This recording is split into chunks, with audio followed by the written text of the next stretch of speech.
Yapayalnız tek kalmışım.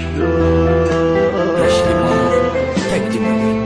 Azizim doymadım sana, öteden hem doyup gittim.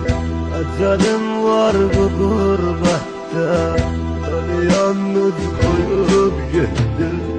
Neyleyim ben bu dünyada, kimin baktın kimin kara. Yaram üstünde min yara, beni derde salıp gitti. Beni derde salıp gitti.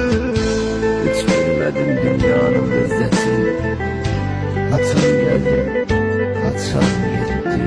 Bir bak gözümü açtım, ömür geçti, dünyam geçti. Bir bak gözümü açtım, azizim gitti.